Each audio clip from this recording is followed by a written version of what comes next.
Hello, everyone. Welcome back. Today, we're going to explore one of the most fascinating and strange questions you might have heard in myths, stories, or even jokes. What if you were swallowed by a whale? Is it actually possible? What would happen inside? And could you somehow survive such an extraordinary experience? Let's dive in together. Whales are the largest animals on Earth. Some species, like the blue whale, can reach up to 30 meters in length and weigh as much as 200 tons, with mouths big enough to hold a small car. So it's not surprising that humans have imagined what it might be like to end up inside one. In fact, stories like Jonah in the Bible or Pinocchio's adventures keep this idea alive in popular culture. But how realistic is it? The first important thing to know is that not all whales even could swallow a human. Many of the largest whales, like blue whales or fin whales, feed on tiny creatures called krill. They have baleen plates instead of teeth, and their throats are actually too small to swallow something as big as a person. Their throats could be only about the size of a grapefruit.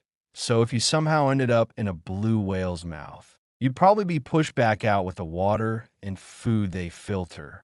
But there are toothed whales like sperm whales, which are known for hunting giant squid and can swallow much larger prey.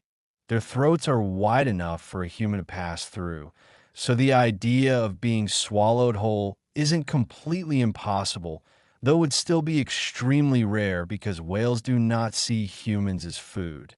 All right, let's continue. And now things get a little darker and a lot more fascinating. Imagine for a moment that you were actually swallowed by a whale, let's say a sperm whale, since it's one of the few species large enough to make this scenario even remotely possible. The journey would begin in the whale's massive mouth, filled not with sharp predator teeth like a shark, but with large conical teeth designed to grab and hold slippery squid. You'd probably be dragged inside with a rush of seawater, and before you could react, the muscles of the throat would pull you down into the whale's body.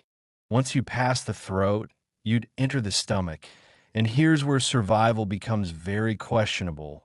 A whale's stomach is divided into several chambers, much like a cow's. The first chamber doesn't have strong acids. It's more like a storage space where food can sit before being digested. So theoretically, if you ended up there, you might survive for a short time, although in total darkness, extreme humidity, and very limited oxygen. Breathing would become more difficult with each passing minute. In the next chambers, however, survival would be impossible. Whales, like most mammals, use powerful digestive enzymes and stomach acid to break down their food. The acidity in these chambers is strong enough to dissolve flesh and bone over time, which means a human body would not last long once fully inside. In addition, the heat, lack of oxygen, and crushing pressure would make this a very hostile environment. Another issue is the oxygen itself. Unlike in some fictional tales, there wouldn't be a big air pocket waiting for you inside. Whales are mammals, and they breathe air just like us, but they store it in their lungs, not in their stomachs, which means once you're inside, the air supply would be minimal, maybe giving you a couple of minutes at most before suffocating. So while the idea of living inside a whale might sound like a fantastic story, in reality, survival is extremely unlikely, and the whole experience will be terrifying, dark, wet, and short-lived. But this scenario is still fascinating because it helps us understand the biology of these incredible creatures better, and why myths like Jonah or Pinocchio are more symbolic than scientific. Great! Let's go further because now we step from imagination into real history and science. Surprisingly, there have actually been a few real-life cases of humans ending up inside the mouths of whales, though not swallowed all the way down. One of the most famous modern stories happened in 2021 when a lobster diver named Michael Packard from Massachusetts reported being caught in the mouth of a humpback whale while diving. He said everything went dark, and he felt the whale squeezing with the muscles of its mouth. But after a few terrifying seconds, the whale surfaced and spat him out, probably realizing he wasn't food. He survived with only minor injuries. And his story shows that while whales can accidentally take in large objects, they don't actually want to eat humans. This connects back to myths like Jonah in the Bible or Pinocchio's tale, where being swallowed by a whale is more of a symbolic or moral lesson than a scientific event. Jonah, for example, survives 3 days and 3 nights inside a great fish, which scholars often debate wasn't necessarily a whale, but could have been another sea creature. The story was never meant to be a biology lesson, but rather a teaching about faith and transformation. Pinocchio's adventure, meanwhile, used the whale as a dramatic way to symbolize danger, rebirth, and family reunion. Scientifically, however, being swallowed and living inside a whale remains virtually impossible. As we saw, the throat size of most whales is too small, and in the rare case of a sperm whale, the stomach environment is simply unlivable. Still, the fascination remains because whales are mysterious and almost mythical creatures, giants of the sea that inspire both fear and awe. Their size makes us wonder, what if? And their biology teaches us how far from human imagination reality can be. So in short, the truth is this.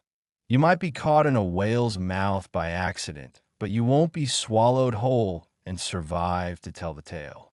Instead, you be spat out just like Michael Packard, or you'd never make it past the throat.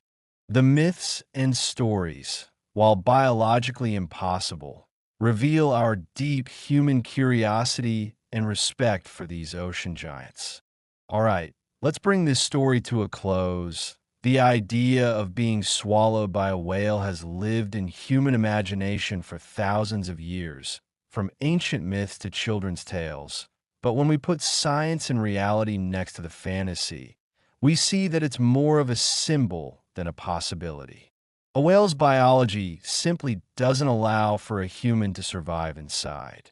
Their throats are too narrow in most species, their stomachs are dark, acidic, and airless. And even if you somehow entered, survival would last only a few minutes at best. And yet, this thought experiment teaches us something important. It shows how humans often use nature as a canvas for storytelling, turning real animals into symbols of power, fear, or transformation. Jonah's whale wasn't about digestion. It was about faith and rebirth. Pinocchio's whale wasn't about biology. It was about family and courage. Even modern stories, like the diver who accidentally ended up in a whale's mouth, remind us that truth and myth sometimes meet in the most unexpected ways. In the end, whales remain among the most extraordinary creatures on Earth, not because they might swallow us, but because of what they really are, gentle giants crucial to the ocean's ecosystems and a source of endless wonder. They filter tons of krill, dive to incredible depths, and communicate with haunting songs that can travel for hundreds of kilometers. Instead of imagining what it's like inside them, perhaps the better question is, what can we learn from them? And how can we protect these amazing animals so that they continue to inspire both science and stories for generations to come?